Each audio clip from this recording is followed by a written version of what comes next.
Yeah, another great day up here. This is Thursday. What is the date today? The 9th.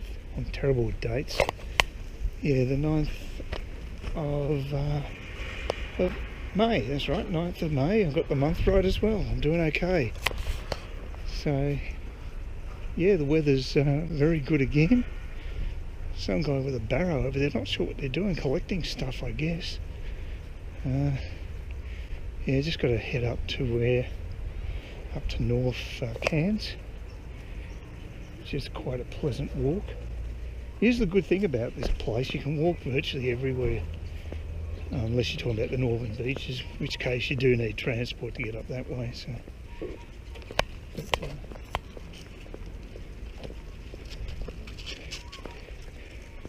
yeah, might have seen the last of that rain for a while, which would be good.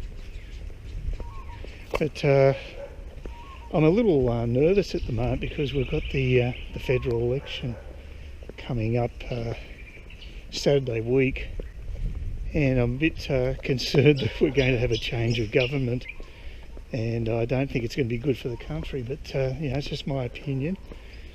I don't know if it's a majority opinion. I have a feeling there's a little bit of nervousness in the electorate though about the prospect of Bill Shorten as the next Prime Minister. I don't think he's had a good campaign, but again, I'm quite surprised. I didn't think that Scott Morrison has been up front much either. I don't think he's been particularly dynamic. So it's been relatively lacklustre, and I don't know why, because I think the stakes are quite high.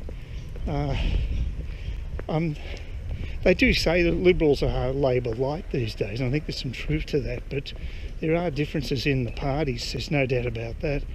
The one good thing the Liberals have done is they've tried to keep the spending under control. They could have done a much better job, but they've done enough of a job to actually get us back into surplus and pay off some of this debt, and that's got to be good. I can't see interest rates going up much in the near future, but if they did, it would really be devastating for people with housing loans and business loans and the like, because so many people are over leveraged these days. I'm the exception to that.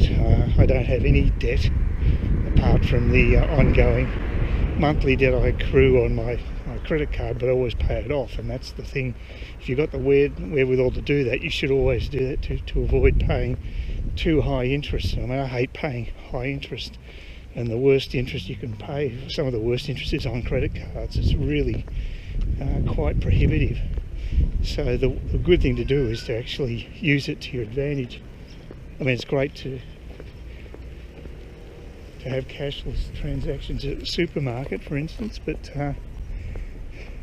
as long as you don't pay exorbitant interest to have that card that enables you to do that. I guess it's called playing the system, but you know, if you're prudent, you can actually save a bit of money that way. But I know for families, for instance, it can be very difficult for them to avoid dipping into the credit card, especially for poor bastards who've got negative equity on their houses because of the recent slump in prices. That must be very hard to handle. Funnily enough, the actual stock market hasn't been doing that badly recently, and I thought the prospect of a Labor win wouldn't be particularly good for the stock market, but it can be quite irrational at times. And the ACCC just recently denied the merger between Vodafone and TPG, and that should have probably had a negative impact on Telstra, but it's done the opposite. The Telstra shares have gone up today.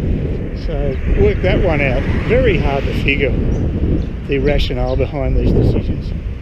And that's why you need to look at the long term when you look at the stock market, to try to make any sense out of it anyway. It's impossible short term. But yeah, the thing that concerns me a lot about a prospective Labor government is they seem to be wanting to put on a lot more taxes and things, so the tax burden's going to go up quite a bit, and the scare campaigns from both sides too, all that sort of stuff happening. People just trying to live. In an ideal world, the parties would be trying to do the best for the country, but unfortunately I don't think that's the case. It's a lot of this is self-serving. Politicians aren't exactly held in high esteem for me, and I'm sure that's the case for many Australians, and not just Australians, people in the West in general. I mean, it's good to have a vote, but you wonder how much influence that really does have. I think the influence the populace has on politicians is only part of the story. There's lots of pressure groups and what have you that have undue influence. I believe, for instance, that the Greens have way too much influence in both Liberal and Labor parties these days, and they've altered their policies because they shout loudest, and that's not necessarily the best thing for democracy. You know, the old silent majority sits in suburbia and says nothing, and meanwhile the policy makers are influenced by people that don't really represent the vast bulk of the population, and that's not healthy, not in my opinion. Yeah, a little on the warmish side, but it's not bad. It's going to cool down next month. This is May, so we're going to get wintry weather fairly soon, and by that I mean a top temperature of about 23 degrees. Would be not unusual during June, which is relatively nippy, and I have actually had to wear my wind cheater. I get so acclimatised to this warm weather, you do get jolted a bit by it. But seriously, the winter here, the depths of it, if you could call it that, which is a pretty absurd term in the context of what I'm talking about, only lasts about a month. And once you get to July, it starts warming up again. And I think it's great for nearly 9 months of the year, so it's not bad.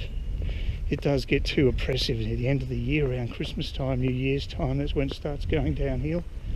But before that, it's very nice and very pleasant. Some parts, I just like these tree-lined areas. This is just part of the Lily Creek. I'm only going to take one small section of Lily Creek today because I've got to go to a place that's actually slightly before the end of the pathway, so I'll cut across going to Lake Street. But, yeah, very nice. What how many of these people actually sit out in the balconies? Got nice views there. That might have been a place I actually looked at too. The problem with that block of flats there is that there's just too many of them in such a small area. Whereas the one where I bought my flat, there's only 15 units in the whole block, and it's a little older than that. That would have been constructed more recently as well. So I guess noise would be more of an issue if you've got more people crammed into such a small space. Having a view of the creek would be nice, but that'd only be past some of the actual properties there. So yeah, I don't getting intermittently talking about the election again. Bill Shorten, I would question the man's character. I'm not overly thrilled with Scott Morrison either, but I think he's got more character than Bill Shorten, who I think is really just trying to manipulate the populace totally, whereas it's not quite as blatant in the case of Scott Morrison. But yeah, I think Bill's just doesn't want to be accountable. He will not talk about figures. He just dodges that particular topic all the time with reporters.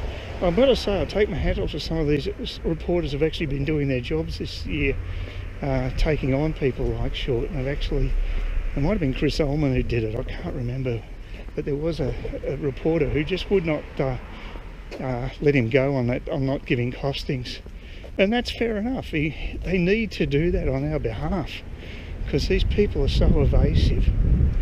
And to get really straight talking from any politicians is very difficult.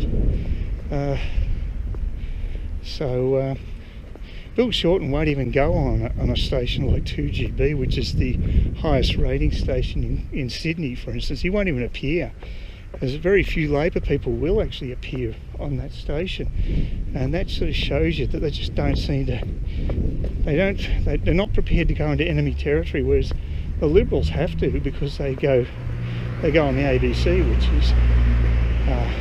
is hardly unbiased. It's just it doesn't live up to its statutory authorities' responsibility in keeping a level opinion on issues. It just doesn't. It has an agenda. Most of the reporters working for the ABC apparently they vote Green, and that is not representative of the majority of Australians. Vast majority of Australians, they vote for the major parties and a smattering of the minor parties. And the Greens might be lucky to get, say, 9% of the vote overall. It's hardly representative of everybody, but this is what I'm talking about. They've got much greater influence, and of course it makes someone like the ABC a mouthpiece for that particular party in effect, and it provides a lot of pressure on the main parties from those lobby groups as well. So that's what I'm saying. We have the right to vote, but our influence is limited compared to some of these pressure groups, which have far more influence than they really should.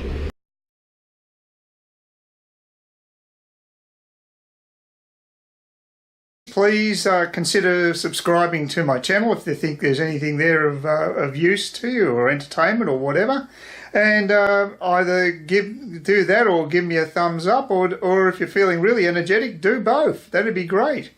But please don't ignore me. That's the worst thing you can do on YouTube, is be ignored.